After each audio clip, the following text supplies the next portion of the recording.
हाथ जोड़ा। ओम मंगलम निषादराज मंगलम श्रृंगवेरपुरध्वजपातकं मंगलम महापुरुष धनुषधर निषादराज अहम पूजनं च वंदनं करोमि। ओम निषाद पुत्र महाबली महाविद्वान महाधनुषधर त्वं चरणं प्रणामि। तो नमस्कार करके छोड़ दें। ओम कराग्रे वसतरास्मणि कर मध्ये सत्वती कर मूले तु तीर्थराज निषाद प्रभाते कर दर्शनम। ओम मंगलम संधौ सप्ता मंगलम निषादेश मंगलम सिंधु भूमश्च मंगलम निषाद वंशज अहम पूजनम च वंदनम करोमि। नमस्कार करके छोड़ दो। कैंसिल लेला।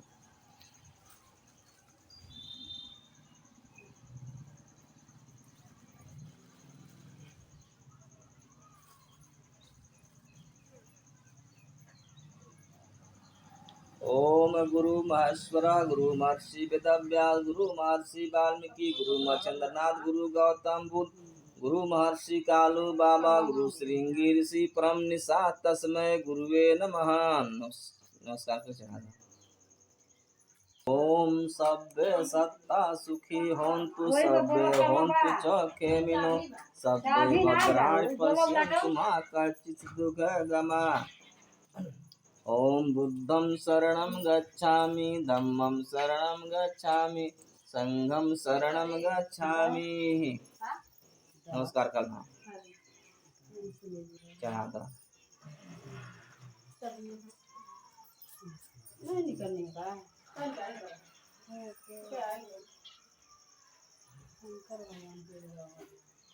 चढ़ा के जल देता।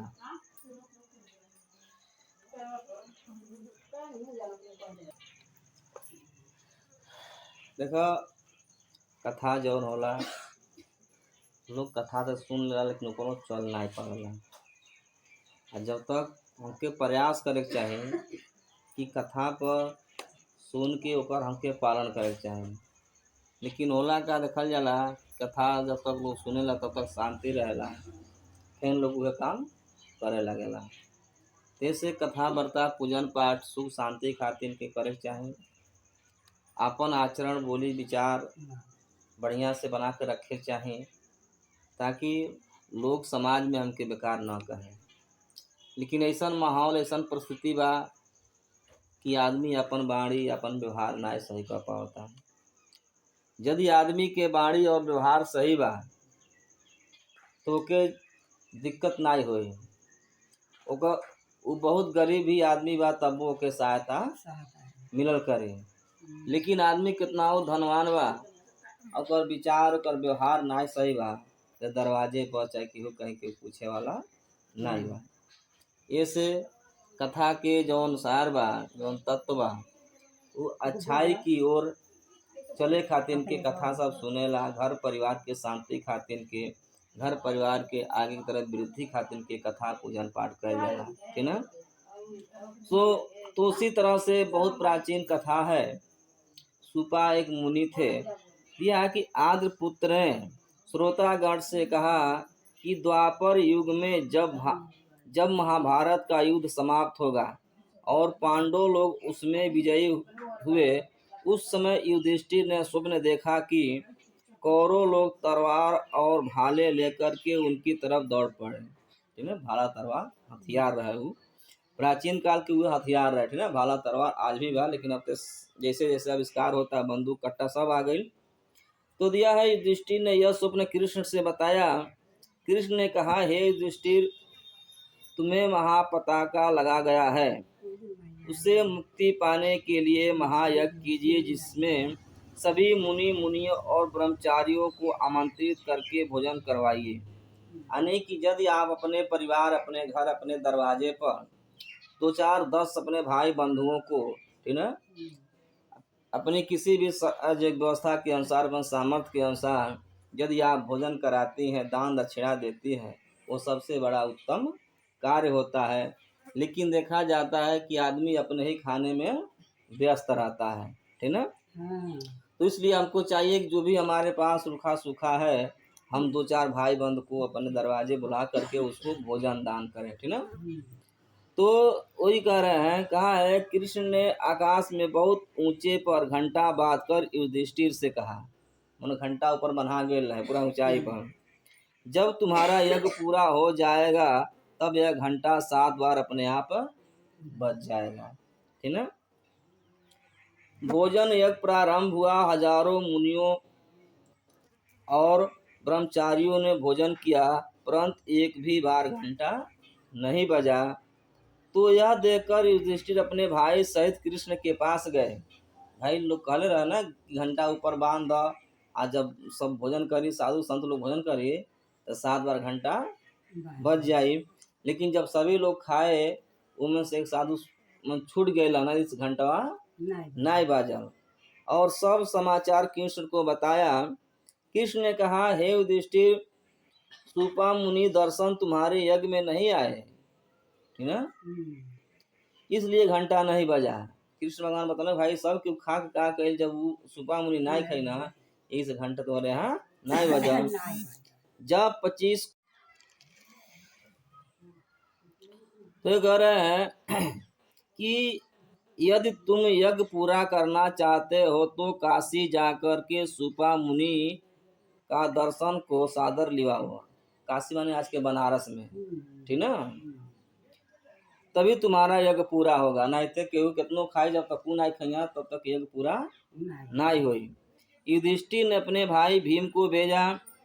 भीम ने जाकर सुपा मुनि से कहा, हे दर्शन महाराज, आपको कृष्ण तथा धर्मराज युधिष्ठिर ने यज्ञ में भोजन करने के लिए बुलाया है। यानी कि वहाँ लोग गए, भाई लोग कहल कि फलाने फलाने तो के भोजन करे खातिर के अपने यहाँ बुलावत है, मेरे साथ अभी चलो। यह सुनकर सुपा मुनि सुदर्शन बोले, हे भीम, मैं युधिष्ठिर और कृष्ण का नौकर नहीं हूँ। यानी तीसरा हो जाता अपन ना गए ना, ठीक ना। आज भी मांग चलो जेकर घरे शादी बियाह बा, ठीक ना, ऊ ना जाला तो लोग कहला भाई ऊ काहे नहीं ना, दूसरे घर कहाँ जाए। यदि उनका कार्य हो तो स्वयं मेरे पास आए और तुम जाओ और उनसे कह देना, ठीक ना। उसके बाद दिया है कि यानी राजा, वेश्या, जाति, शिकारी और विष्णु विषयी रूप के घर भोजन नहीं करना चाहिए। यानी कदम ऐसे ऐसे जो लोग हैं उनके घर भोजन नहीं करना चाहिए, जो किसी की हत्या करे, जो अन्य यहाँ जो है कि जाए, ऐसे लोगों के यहाँ भोजन करने से पाप लगता है और जो कि धब्बा लगता है शरीर पर, चेहरा पर, उनके स्वभाव पर।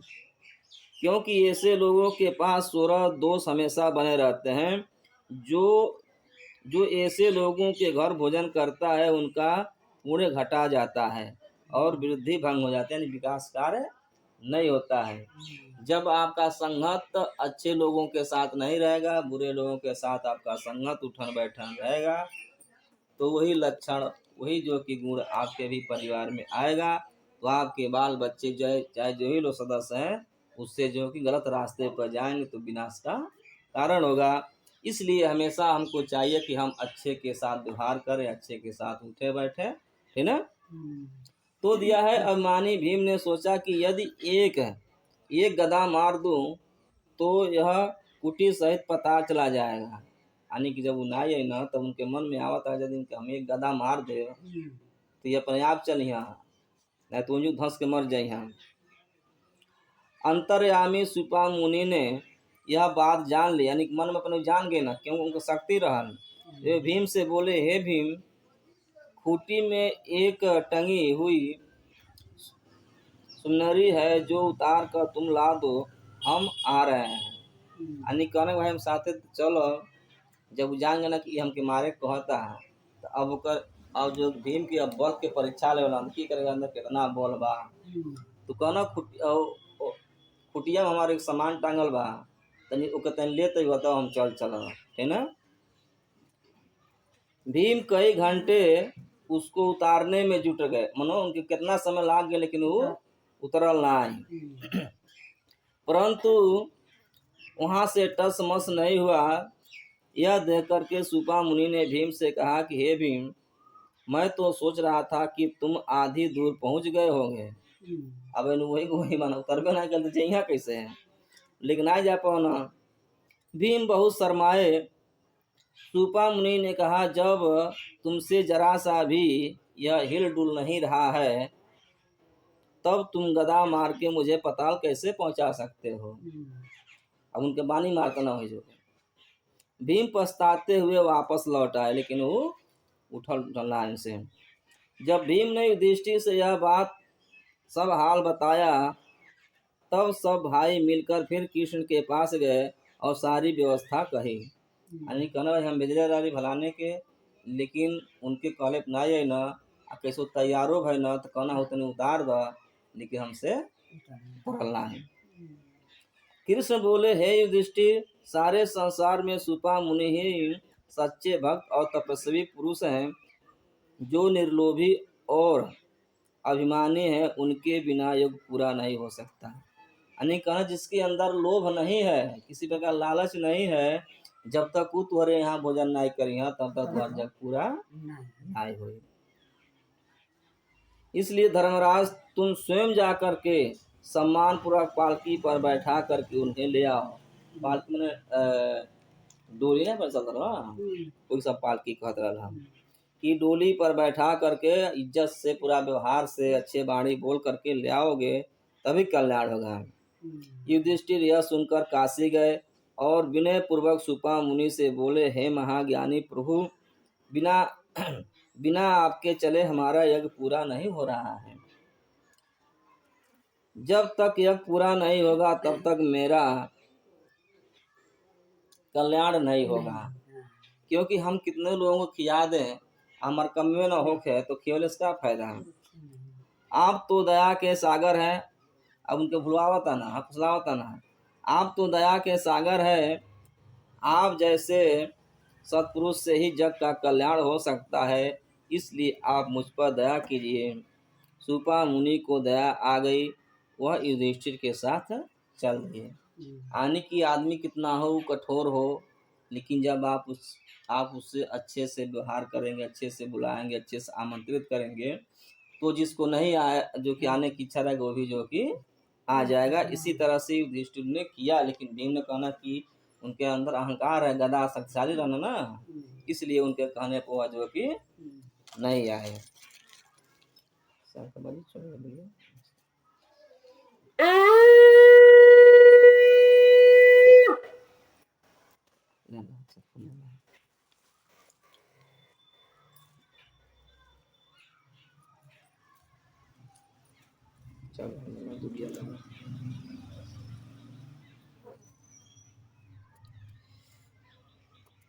दिया है। सूपा मुनि सुदर्शन के सामने भोजन का थाल लाया, यानी कि थरिया में भोजन परोसने का है, इसमें भांति भांति के व्यंजन, माने अलग अलग प्रकार के, माने कई प्रकार के खाना है, अलग अलग कोटियों में, यानी कि अलग अलग स्थान पर रखा गया है, कटोरी में रखा गया है।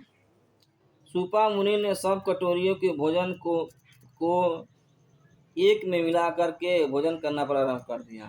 अन्न की दाल अलग रखल है, चावल तरकारी पूरी सब्जी अलग रखल है, तो का कहना सगरी एक में मिला के सान देना, खिचड़ी बना देना, ठीक ना।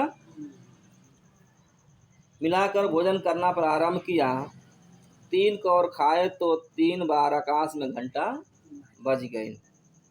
तब तक द्रौपदी ने थाली की ओर देख करके सोचा कि अरे, ऋषि मुनि खाना नहीं जानते हैं, मन के खाए सौर ना ही बाकी में सब शान मन कह देना। सूपा मुनि सुदर्शन द्रौपदी की मन की बात जान गए और तुरंत हाथ मुंह धो करके चल दिए। जब उनके टोक दिली भाई थे इनके खाए कोनो सहुरे नहीं बा, है ना, तो हाँ, तो अब क्या कहना भाई, अब उनके वहाँ सब टोकल महसूस हो गए, बदनामी हो गई। तब हाथ गोड़ अपन धो धा के कहना भाई तोरे यहाँ ना खा, अब वहाँ से चल दिए। केवल 3 ही घंटे सुनकर युधिष्ठिर ने फिर कृष्ण के पास जाकर के उसका कारण पूछा कि भाई खाए 3 खाए बाजा और नहीं बाजा।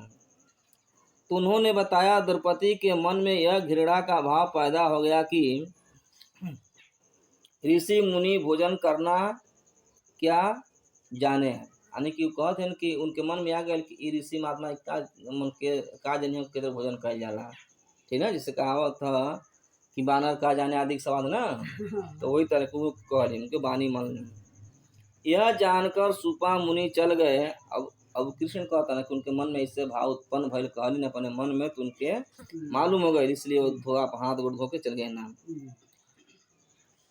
अब जल्दी दौड़कर विनय प्रार्थना करके उन्हें वापस लाओ, वरना सब यज्ञ बेकार हो जाएगा। न इनिये के होई न उनिये के होई।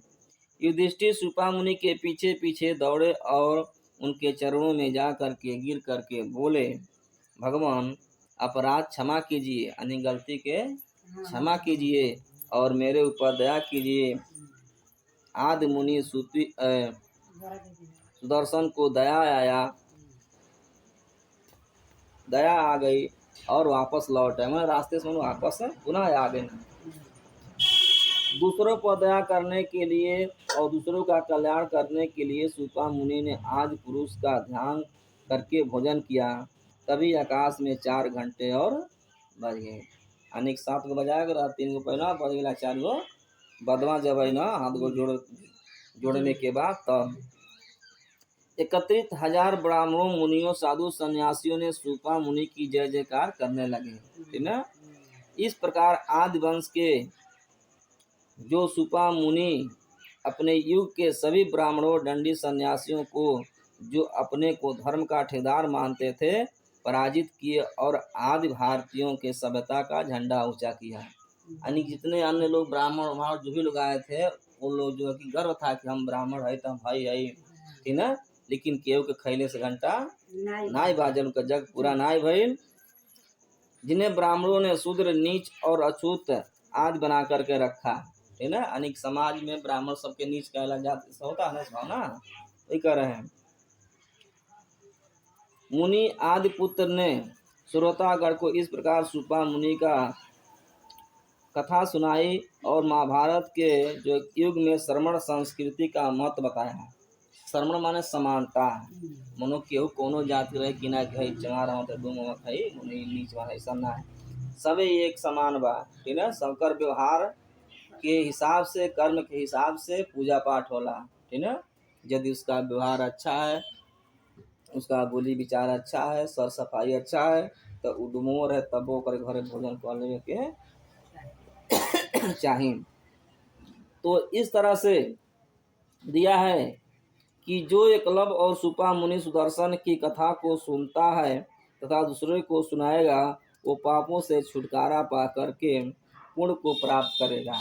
ठीक है, एवं अभिमान रहित होकर के मन को साफ करके जो पूजा पाठ करता है, भाई बंधु को खिलाता है, उसके यहाँ धन धान की वृद्धि होती है, शरीर स्वस्थ रहता है, भाई बहन सभी उसके जो है कि सुख और दुख में साथी होते हैं। इस तरह से सुपा मुनि की इतनी शक्ति थी कि उनके न आने से घंटा नहीं बज रहा था।